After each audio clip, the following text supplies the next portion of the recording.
Сайн байцгаана уу эрхэм үзэгчдээ. Та бүхнийг Монголын соёлын гүнээс төрөн гарсан урлагийн гайхамшигт бүтээлүүдээр аялуулахад бэлэн боллоо. Энэ удаа бид Монгол улсын ардын зураачдаар дамжуулан түүх, соёл, уламжлалыг өгүүлэх болно. Монголын ард түмний хүсэл, сонирхол, оюун сэтгэлийн төлөөлөл болсон эдгээр уран бүтээлчдийн бүтээлүүд Монголын ард түмэнд юуг өвлүүлэн үлдээсэн бэ? Энэ бол урлаг уран бүтээлчдийн ертөнцид гүнзгий нэвтэрч тэдний сэтгэл, уран зоригийг хуваалцах онцгой мөч байх болно.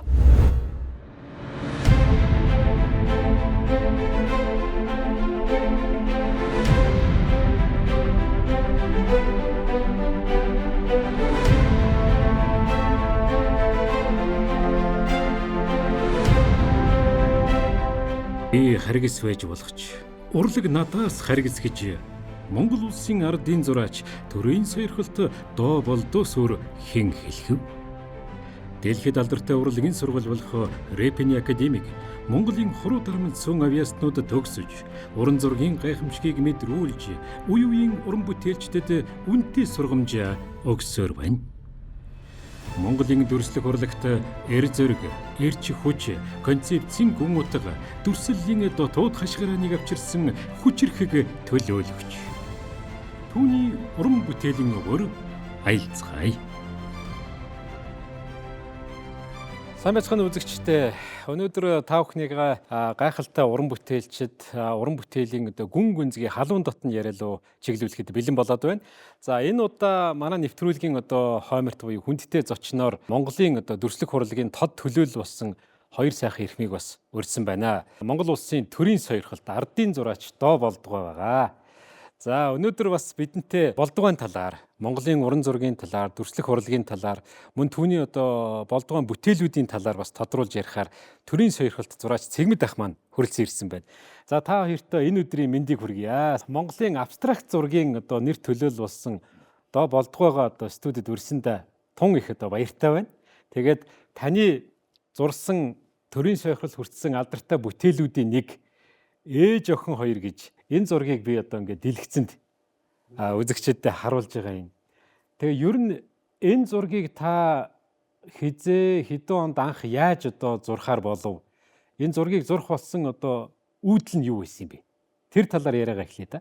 Өөрийнхөө охин тэгээд эхнэр маань оюун чимэггээд урлагийн авиар цэцгэлтэн зураач. Тэр хоёроо ингээд ороо бидний хийлгэл ажилдаа одоо эдэл дуусчаад тэгээд телевизээр үзэн манай эхнэр чинь гитар их гоё тоглоно, дуулна. Тэгээд орооны ер нь амьдралынхаа тийм амралтын акшн зурж байгаа. Ийм юу л да. Тэгээ бас сонио харагдаж байна. Хараагүй удаж залуугийн сайхан үе тийм байсан тэр зураг байна. Эхнэр маань тэгээд их том ачаалттай ажилладаг байсан л да. Дүрслэх урлагийн дунд сургуульд багшлан, хажуугаар нь уран бүтээлээ хийн, хүүхдээ өсгөн, намайг өсгөн гэх тиймэрхүү том ажлуудтай тийм хүн байлаа. Зураг ингээ харахад их сайхан энгийн зураг юм шиг мөртлөө бас энэ зурагт энэ цаана яг нөгөө уран зургийн техникүүд их байдаг баг. Ер нь өнгө зохиомжийн хувьд ер нь та ямархуу зохиомжоор зуръя гэж бодож хийсэн юм бэ? Хүний зүгээр сэтгэлээс гарч байгаа болохоор тухайн үедээ яаж хийх вэ гэдгээ нэг хүрээлж байгаа орчин, харилцаа тэр бүгдөөсөө ягаад ийм шийдэл төрж. Тэрнээс биш яг тийм бодож төлөвлөсөн юм байхгүй. Шууд байгальтайгаа харьцсан гэдэг шиг хүнтэйгээ харьцаад, орчинтойгоо харьцаад тэгж хийсэн зураг. Аж байдлын гэх юм уу да. Тийм байна. Тийм сэдвүүтэй. Төрийн сойрхол хүртэхэд нөлөөсөн гэхээр энгийн бидний амьдрал ах вэ? Хүний амьдралд их гүн гүнзгий сэтгэл төрүүлдэг байх нь шүү дээ бас. Харахад энгийн мөртлөө цаагаараа бас тийм дотно. Яг нэг хэсэг бидний чинь амьдрал тийм нийгмийн янз бүрийн солилцоо өөрчлөлт бүрдэж ирсэн тийм үе л дээ. Тий. Тэгэхээр хүн аль болохоор нэг тийм том одоо юу гэж ярьдгийг нийгэмтэй харьцсан, нийгэмтэй хандсан тийм юмнуудаас залхарсан. Тий. Одоо илүү тийм хүний одоо дотоод сэтгэл ойр дотныхоо хүмүүсийн ертөнцийн одоо ойртсон тийм бүтээлүүд нэлээд гарч ирсэн. Тэр зургуудын нэг. Цэгмдгой ер нь та энэ болдгоон ээж охин хоёр зургийн талаар өөрийнхөө сэтгэлийг яриач. За. Та анх хизээ үзэж ив? Энэ зургийг бол манай багш болд 87 онд зурсан зураг байна. Ээж охин хоёр гээд. Энэ зургийн хамгийн гол онцлог нь юу гэвэл энэ зурган дээр байгаа бүх өнгүүд бол хүн ингээд тийм өнгөөр будгаар бодож хийгээгүй. Сэтгэлийн өнгөөр тосон будгаар ингээд нэл тоглож одоо тэр онгод тэнгэрүүдийн санааг өнгөөр илэрхийлж ирсэн анхны том гараа энэ ч хэлсэн баг гэж би боддیں۔ Яагаад гэвэл энэ хүн чинь юу тэр үеийн Ленинградын Репиний нэрмжид актимийг төгснө гэдэг чинь бодит байдлыг актимический аргаар сурахыг төгс заалгаж ягаад дараад нь тэрнээсээ тэр хайрцагнасаа гарахын тулд тодорхой шатна энэ зураг болж өгсөн юм. Яагаад гэвэл тэнд ингээд нэг улаан өнгийг улаанаар зурдаг байсан бол энэ хүн улаан өнгөө шар өнгөө зүгээр сэтгэлийн өнгө болгож илэрхийлж энэ зургаар гарч байгаа энэ. Энэ бол энэс цааш бол энэ хүн энэ зурган дээрээс дөрөөлөд илүү абстракт маягийн юм руугаа орж ирсэн. Жишээл энд оюун огши ардгаа ингээд шар ингээд цаатлын ханы цаас гэхэд шар дотор хичнээн олон янзын өнгийн тоглолт сэтгэлийн илэрхийлэл байгаа энэчнээс уншиж болохоор байгаа аахгүй. Тэгээд энэ дээрээс юу гэж эдгээр энэ Орсын энэ агуу их тосон будгийн нялтыг бол Оросууд өөрөөр живопис гэдэг шүү дээ. Живо гэдэг нь амьд бичлэлт байхгүй. Энэ амьд бичлэлтийг одоо яг жинхнээр нь сураад уламжлуулад абстракт болгосон хүн бол энэ манай багш юм аа. Зөв. Болдгоо. Би бол санаж л да буруу санаагүй бол одоо тухайн үед Репиний академиг нэг 7 хүн төгсөж ирсэн шүү дээ. Тэгээд энэ хүмүүс одоо төгсөж ирээд Монголын уран зурагт дүрслэх урлагийн одоо салбарт ажиллаад ямар өөрчлөлтүүдийг ер нь хийсэн гэж та боддог вэ? Ер нь таны өөрийн хувийн бодол. Манайхан ч бас их олон сайхан байсан юм аа.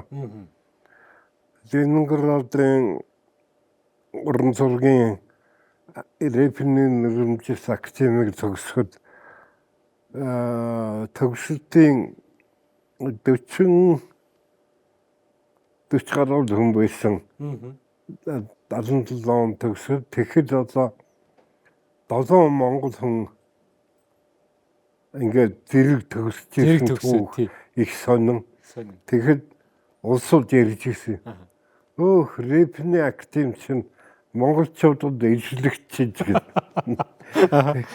Тэрийг нэг чихэр сонсч байлаа. Тэгээд бас хамгийн гол нь их том авиастай гоё тийм бүтээл сэтгэлгээтэй улсууд байсан учраас бас нэг тийм том жин тэр төгсөлтийн уран бүтээлийн үйлчлэн энэ төр дараа нь гарахад манайхны бүтээлүүд их том гоё ялгарч онцгойр харагдчихсан тийм үе. Хамгийн анхны өглөө гэдэг зурагч уран зургийн галерейд байгаа. Гол гаталж явж байгаа өхөр тэр ихтэй нэг охины зураг тэр их гоё зураг байд. Яг тэр ямар учиртай зураг? Тэр ягаад гэвэл анх ингээд эдний төгсрээд урчуудын эвлийн хороонд үзэсгэлэн ингээд залуу зурагч нь үзэсгэлэн гарахад тэр зураг ингээд бидний бишин дунд сургуулийн оюутан байгаа шүү дээ. Тэгж байгаа тий. Тэр зургийг харангуйтаа нүднээ ихсэн баг. Бас ингэж гоё одоо бодит юмнаас салцсан фантасттай ингээд сэтгэлгээгээр ингэж юм дурдсан мэ шүү гэдгийг ойлгуулж ирсэн баг. Одоо тэр илэрхийллийг тэгж болдго юм байна гэж тийм. Тэр урсан ингээд цацраад тэр чинь тэр бүх хөдөлгөөнөөр энэ чинь хүн өөрийнхөө тэр зургийн сэтгэлийг илэрхийлж бол нялалт бичлэлээр илэрхийлж болдгийг бид нэр ойлгоод ямар гоё бэ гэж биширж ирсэн. Би бол одоо цэгэнтуга таныг нэг үе шавин байсан гэж сонссон. Сүүлдээ найз нь болсон гэж сонссон. Ямар учиртай юм бэ? 1977 онд энэ хүн рэпний актима төгсж ирээд Монгол нэгт нь манай төрслөргийн дунд сургуулийн захирал нь Дагдангны амгалан гэж ардын зураач хүн байсан. тий, амгалан. Тэр амгалан багш нь ерөөсө хамгийн сайн төгссөн мундаг хүүхдүүдийг сургуультай багшлуулж авч ирсэн байхгүй дээд сургууль. Тэгээд энэ хүн чинь хар зургуудаа гайхамшигтай мундаг активистский хар зургаараа мах цусын гартлан гэж зурдаг. Тийм мундаг байсан. Тэгээ манай би яг тэр үедэн дунд сургуулаа төгсөж ирсэн. Тэгээ энэ хүн биднээс хар зургийг зааж тэгээд хүний гавлын яс, хүний толгой гавлын яс гэдэг чинь өндөг шиг адилхан. Өндөгний шүүдэр хаана байдаг тэнцээ хамгийн тод зураас нь байна гэж энэ хүн анх зааж өгч ирсэн биднээс. Тэр үед надаас чинь доовол 6 ах байсан. Тэгээ яг дараад нь ингээд би сургуулаа төгсөө яваад Сүрхөвийг төвширээд энэ хүн чи янз янз ажил хийгээд ингээд сүлдээ яваад хоёулаа найз болох юм биш үү? Одоо тэгэл та ер нь доо болдгоон одоо зургуудыг хэрхэн яаж үнэлдэг вэ? Ялангуяа техник талаасаа, урлаг талаасаа, уран бүтээл талаасаа тий. Рэпний актимыг төгссөн зураачнаас ховорхон хүмүүс энэ хүн шиг өнгийг эвдэж абстракт болгосон хүн байдгүй. Яагаад гэвэл тэр актимыг төгсөхөд яг бодитмыг ингэж активистийн сургуулиуд яг адилхан зурх сургалт байдаг байхгүй.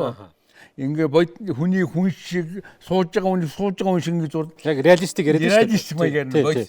Тэгэхэд энэ хүн бол анхудаа тэр рэпний актимыг төгсч хүрээд өөрийнхөө тэр өнгө нялалтын югаар яг тэр шугамаа дагнуулаад зөвхөн өнгөөр сэтгэлээ илэрхийлж болдгийг одоо олон улсад нээсэн энэ хүнийг зөвхөн Монгол биш үү дэлхийн хүн байхгүй. Дэлхийд ингэж өнгөөр нээж бичдэг юм урсгал нээгдэг байхад энэ хүн нээши анх. Тийм байна. Тэгээ энэ хүнийг тэргээр нь бол одоо бодитмыг эвдэж одоо живопис гэдэг амьд бичлэлтийг өөрөөр нь бий даалуулаад урсгал болгож гаргаж ирсэн энэ хүн байхгүй. Тэргээр агуу энэ хүн бол дэлхийд дадлаастай юу Монгол соц реалист нийгэм байлаа шүү дээ. Ер нь бол яг бүх ялангуяа одоо энэ уран зурагт бол социалист чиглэл бол нэлээд ноёрхсон, тугаатгцсан гэх юм уу. Тийм үед жишээ нь абстракт уран зургийн төрөл рүү ингэж хувиргаж оруулж ирэх бол болдгоо танд хэцүү байсан байлгүй дээ. Одоо таны яг тэр санаа сэтэл юунаас төрж ингэж уран бүтээлийнхаа чиглэлийг сонгох болов? Ер нь бол уран бүтээлийн амьдрал өөрөө тодорхой одоо үндсэн суур хүн төрлөختний одоо урлагийн ойлголтын түүхэн хөгжлийн үе шатуудыг ингээд дамжиж гардаг байхгүй юу. Тэр нь ингээд хөгжиж явсаар хагаад одоо дэлхийн бүх өнцөг болон бүр хүний хөгжлөд дагаад хүрч чаддаг. Тэгээд тийм учраас энэ абстракт урлаг одоо хийшүр тийм сэтгэлгээний урлаг л да. Тий. Энэ маань бол одоо Монголд 1968 оноос бараг эхэлсэн. За. Яг бол ер нь 60-аад оноос гэж болно. Энэ үед одоо Монголын уран зураачдын бүрэлдэхүүнд одоо Чех улс, Болгар одоо юунд гэдгийг одоо Оросын холбооны улсуудад сурсан шин залуу одоо улсууд бидний харуул одоо Ахмад үеийнхэн маань орж ирсэн том тийм хүчтэй давлгаа Явсан ба шүү дээ. энэ үеэр би одоо анх удаа бас гайхаж үзчихлээ. Дэвшилх урлагийн дунд сургууль гэж байгаагүй бид нар хөгжим бүжгийн дунд сургуулийн зургийн анги гэж ирсэн. Тэгээд анх удаа харцгаад энэ чинь одоо ингээ урлагийн ертөнцийг өөр чигээс харж болдгийн байна, чаддгийн байна, хийдгийн байна гэдэг. Тэр үеэс эхлээ одоо манай багш нар Амгалан багш байна, Шогсон багш, Цэвэгжи багш энэ гурван хүнээр заалгасан ер нь хичээлээ. Тэгэхэд Амгалан багш маань анх удаа Унгар улсад одоо дадлага танилцах юмар яваад хурж ирснээр нэг тийм шал өөр сэтгэлгээтэй орж ирэхгүй. Бидний зурж ирсэн зургийг хараад та нар чинь юугаа хийгээд байгаа юм бэ гэдэг. За. Тэгэхээр бид нар цаашаа явсаагаар өөрөө л ингэж заахчихлаа. Тэр ил хийж байна шүү Тэр дээ. санаанаас гардгүй юм. Тэгээд ингэж хийдгүй юм байна. Урлагийн чинь ингээ хуулдаг юм байна. Энэс чинь ингээ тодорхой онол 20 дугаар зууны гоё том оролтууд дээр үндэслэж ингэж хийдэг юм байна. Тэгээд Амгалан багш маань тэгж их гоё байна. Дүрслэх урлагийн одоо боловсрол олгох тийм системд том өөрчлөлт хийсэн. Тэргээр одоо хүмүүс цуглуулад ингээд үргэлжлээд багшлаад явж байна да. Сэтгэлгээний өөрчлөлт шүү дээ. Маш том сэтгэлгээний өөрчлөлт юм биз дээ тий. Болдбог сая хэлсэнгөө. Яг ерөнхийдөө ингээ абстракт урлаг гэдэг талаар нь абстракт урлаг чинь одоо ямар нэгэн бодит юмны тал бүрийн юм барьж яваа тэргээр нь хөгжүүлсэн юм хязгааргүй том юм яриад байна. Болд багшийн онцлог бол зөвхөн энэ тосон будгаар яаж сэтгэлээ илэрхийлэх гэдэг юмыг анх нээсэн онцлогоо ярьсангүй сая. Абстракт 64 онд одоо хин тэгж байгаа ингээд ихийн сэтгэлгээнийг зүгээр хэлбэрдэж байгаа юм багхгүй. Гэхдээ сэтгэлгээний хэлбэр гэдэг чинь бас хүний шин үг гэж. Болдны эн чинь шаал өөр сэтгэлгээний өнгүүдээр ингээд тоглоод эн чинь айгүй том өөрийнх нь активистский боловсрол нөлөөлж байгаа шүү дээ. Энэ шиг юм актив төгсөөгүй бол хизээч хүн энэ өнгүүдийг ингэж зохицуулж зөнгөөр хийж чадахгүй. Энэ бол гайхамшиг шүү. Энэ одоо яаж хийдгийг мэдэхгүй. Ямар ч байсан энэ өнгөөр тоглосон юу нь болохоор өнгийн зохицол могцол энэ хүн өөрөө ингээ зааж чадахгүй хийчдэг байсан сэтгэлээрээ онгодоороо гэх юм одоо онгодоороо гэхлээр одоо бид нар чинь бөөмөөгөөд онгод орж ирлээ гэдэг чинь би багшаас яад ингээ асууд би ч гэсэн бөөтэй адилхан гэж өөрийгөө тайлбардаг ус. Яг үнэн л юм чи. Тэгээ чи сэтгэлээрээ зүгээр өнгөөр ингээ тоглолдог болохоос зурдаггүй байсан. Монголын абстракт урлагийн маш том одоо төлөөлөгч тий үнэтэй хувийн оруулсан ийм сайхан хүнийг мөн одоо Цэмэд багштайгаа ингээд хамтд нь урьж оролцуулж байгаа да туйлын их баяртай байна. За ингээд өнөөдөр нэвтрүүлэгт маань ярьж оролцсон та хоёртой гүн талархал илэрхийлье. Цаашдын одоо уран бүтээл онгод тиймэр нь улам өөдөөдөө бадран дэвжих болтугай гэсэн ерөөлийг өргөе дөө. За болдогшийн уран бүтээл бадрах болтугай. За баярлалаа. За цөмдөнд баярлалаа. За.